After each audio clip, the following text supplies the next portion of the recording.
নমস্কার, আমি সুপ্রিয়া। আমি একজন ইয়োগা ইনস্ট্রাক্টর এবং আমি একজন ন্যাশনাল প্লেয়ারও। আর আমার এই চ্যানেলে শুধুমাত্র ইয়োগা এক্সারসাইজ এবং ইনফরমেটিভ ভিডিওই আসবে। আর আপনারা যদি মনে করেন যে আমার ভিডিওগুলো দেখে আপনাদের কিছুটা উপকার হচ্ছে বা যে কোনো কাজে লাগছে, তাহলে আমার চ্যানেলটাকে অবশ্যই সাবস্ক্রাইব করবেন, আমার পাশে থাকবেন। আর আমাকে অবশ্যই আশীর্বাদ করবেন, কারণ আমার একটা নতুন পথ চলা। আর যেহেতু আমার এগুলো রিকোয়েস্টের জন্য করা, আমার নিজের ইনস্টিটিউট আছে, তাতে আমার প্রচুর পেশেন্ট আছে। তারা কিছু কিছু ক্ষেত্রে ভুলভাল ভিডিও দেখে আসে, তাদের প্রবলেমগুলোকে আরও বাড়িয়ে ফেলে। তাতে আমার নিজেরও মনে হয় যে না, আমার নিজের কিছু করা উচিত। তার কারণেই আমি ভিডিওগুলো করি। আর যেহেতু প্রবলেমের ভিডিও করি, তাই যদি কারোর মনে হয় যে কোনো প্রবলেম আছে বা যদি মনে হয় আমি ভুল করছি, তাহলে অবশ্যই আমাকে কমেন্ট বক্সে জানাবে। শুরু করছি। তাহলে আজকের যে প্রবলেমটা শুরু করবো সেটা হচ্ছে আমাদের কোমরের স্পন্ডিলাইটিস বা ব্যাক পেইন বা আমাদের ব্যাক প্রবলেমগুলো নিয়ে আজকে এক্সারসাইজগুলো করবো। যখন আমাদের কোমরে ব্যথা হয়, ধরুন আমরা যারা সিজারিয়ান, তাদের ক্ষেত্রে যখন ইনজেকশন দেওয়া হয় বা অ্যানাস্থেসিয়া দেওয়া হয়, অ্যানাস্থেসিয়া যে কেটে যাওয়ার পরে বা বেশ কিছুদিন পরে আমরা রিয়েলাইজ করি আমাদের কোমরের যন্ত্রণাটা। সেক্ষেত্রে কিন্তু অনেকের যন্ত্রণা হয় না যদি ঠিকঠাক এক্সারসাইজ করতে পারে, কারণ আমরা 6 মাস পর থেকেই এক্সারসাইজ করতে পারি। তাই এক্সারসাইজ করার জন্য বিভিন্ন এক্সারসাইজ আছে বা কিছু এক্সারসাইজ আছে যেটা ব্যাক পেইনটাকে রিলিভ করে দেয়। আর ব্যাক পেইন মনেই হবে না যে আমার অ্যানাস্থেসিয়ার কারণে ব্যাক পেইন হচ্ছে। এই ব্যাক পেইনটার জন্য রিলিভ করার জন্য বেশ কিছু এক্সারসাইজ, আবার যাদের স্পন্ডিলাইটিস তাদের জন্যও এই এক্সারসাইজগুলো খুব গুরুত্বপূর্ণ। তাই প্রথম এক্সারসাইজটা করে দেখায়। এবার এক্সারসাইজটা সেতু আপ ডাউন হবে আর আসনটা হবে। তো একবার দেখে নিই। পাটাকে ফোল্ড করবো, করে আমরা শুয়ে পড়লাম। এবার আস্তে আস্তে যখন এমনি করবো, আস্তে আস্তে আমরা কোমরে থাকবো। 1 2 3 4 5, আবার ডাউন। তারপরে একটা করবো কি, হাতটাকে সোজা করে দেবো, দিয়ে 1 2 3 4 5। এবার যারা টাচ করতে পারবেন, মনে হবে যে পায়ের গোড়ালিটাকে আপনি টাচ করতে পারবেন, ধরতে পারবেন, তারা গোড়ালিটাকে থ্রো করতে। 1 2 3 4 5, আবার ডাউন। আবার 1 2 3 4 5। তো যখনই করবেন, যখন করবেন 5 5 করে করবেন। আবার যখন একটু মনে হবে যে না আমি এবার ভালো পারবো, তখন 10 কাউন্ট করুন। 1 2 3 4 5 6 7 8 9 10। যারা আরেকটু ভালো পারবেন তারা পায়ের পুরো কোচটাকে ধরবেন, ধরে এই তুলবেন। 1 2 3 4 5 6 7 8 9 10। আস্তে আস্তে রিল্যাক্স। সেম 1 2 3 4 5 6 7 8 9 10। রিল্যাক্স করুন। আর যারা মনে করবেন যে না আমি অনেক তুলতে পারছি না, আমি পায়ের গোছটাকে ধরতে পারবো না, তারা কিন্তু নর্মাল হাতে রেখে দেবে, দিয়ে করবেন। আপ ডাউন করবেন। যখনই করবেন প্রথমে আপ ডাউন করে নেবেন। 1 2 3 4 5। এরকম করে প্রথমে আপ ডাউন করবেন, তারপরে হোল্ডিং করবেন।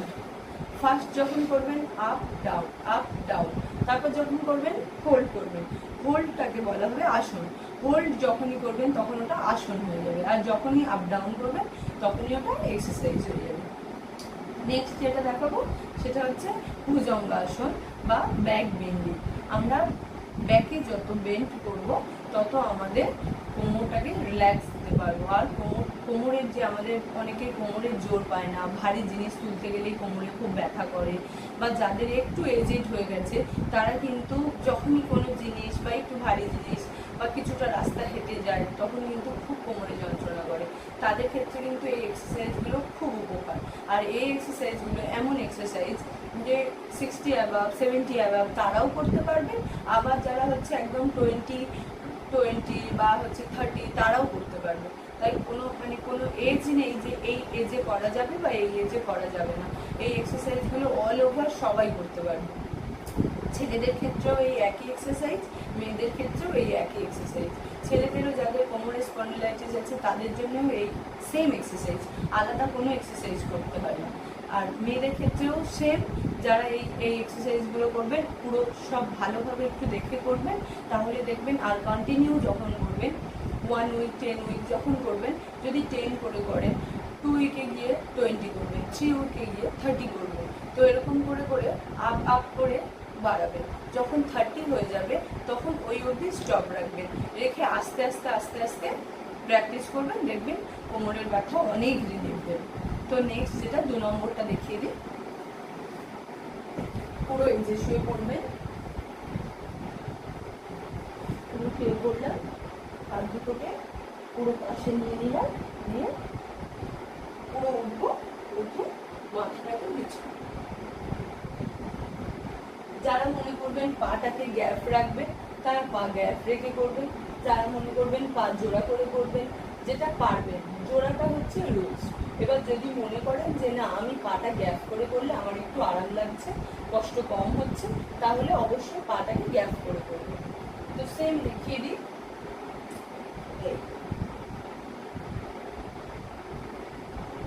আবার ডাউন। আরেকটা করবেন, এই হাতগুলোকে এরকম পেতে দেবেন, দিয়ে 1 2 3 4 5 6 7 8 9 10। আবার রিল্যাক্স করবেন। আবার নেক্সট যখন করবেন রিল্যাক্স করে দেবেন, যখন পুরো রিল্যাক্স। আবার যখন নেক্সট করবেন সেম, এটাও যখন করবেন, এই যখন তুলবেন তখন সেম 10 কাউন্ট করবেন। 1 2 3 4 5 6 7 8 9 10। রিল্যাক্স করবেন।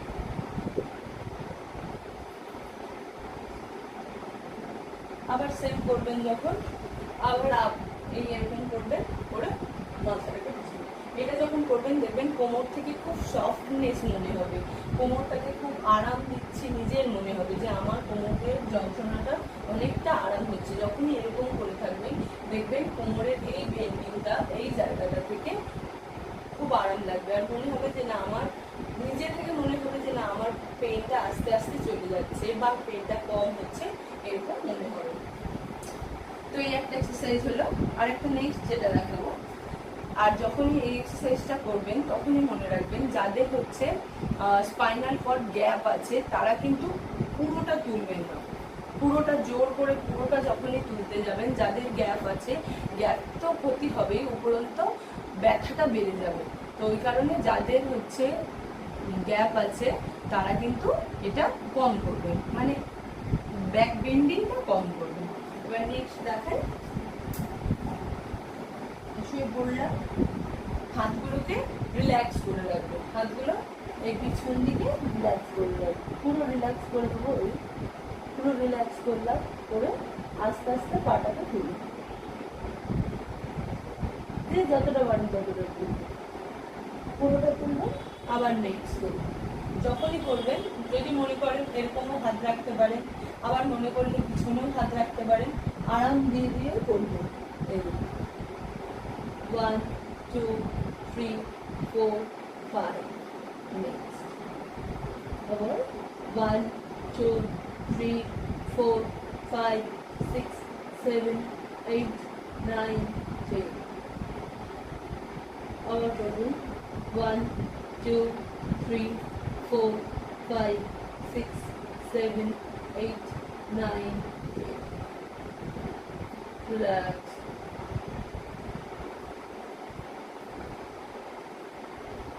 আবার যখন করবেন 10 কাউন্ট করে করবেন, প্রথমে 5 করবেন, তারপর 10 করবেন, তারপরে 15, তারপরে 20, তারপরে 30।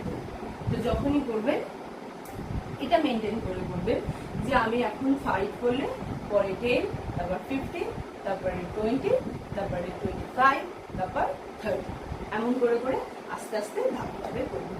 তো এই 3টে এক্সারসাইজ আজকের মতো থাক। আর হচ্ছে অবশ্যই আপনারা সুস্থ থাকবেন, সবল থাকবেন, আর আমার পাশে থাকবেন। আর আমার যদি কোনো ভুল হয়ে থাকে তাহলে অবশ্যই আমাকে ক্ষমা করে দেবেন। আর হচ্ছে যদি মনে হয় যে আমার এত